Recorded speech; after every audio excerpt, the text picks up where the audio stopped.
નમસ્કાર, YNN ન્યૂઝમાં આપનું સ્વાગત છે। સમાચારમાં વાત કરીએ તો ગઈકાલે રક્ષાબંધનના પવિત્ર તહેવાર નિમિત્તે આજરોજ બહેનોએ ભાઈઓને રાખડી બાંધી।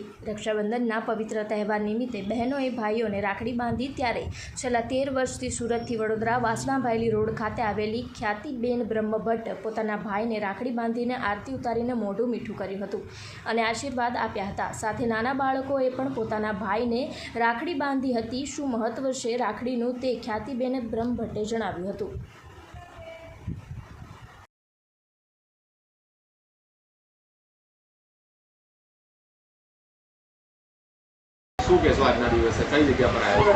હલો, હું સુરતથી છેલ્લા 13 વર્ષથી મારા ભાઈને ત્યાં વાસના ભાયલી રોડ પર આ તહેવાર મનાવવા આવું છું, રક્ષાબંધનનો।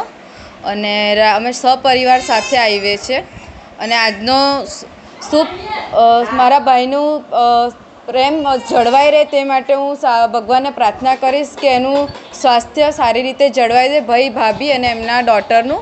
અને આજે હું ભગવાનને પ્રાર્થના કરીશ કે અમે સૌ સંપીને મળીને રહીએ, એ માટે ભગવાનને મારી પ્રાર્થના। ખ્યાતિ Brahmbhatt. Subscribe now and press the bell icon. Never miss an update.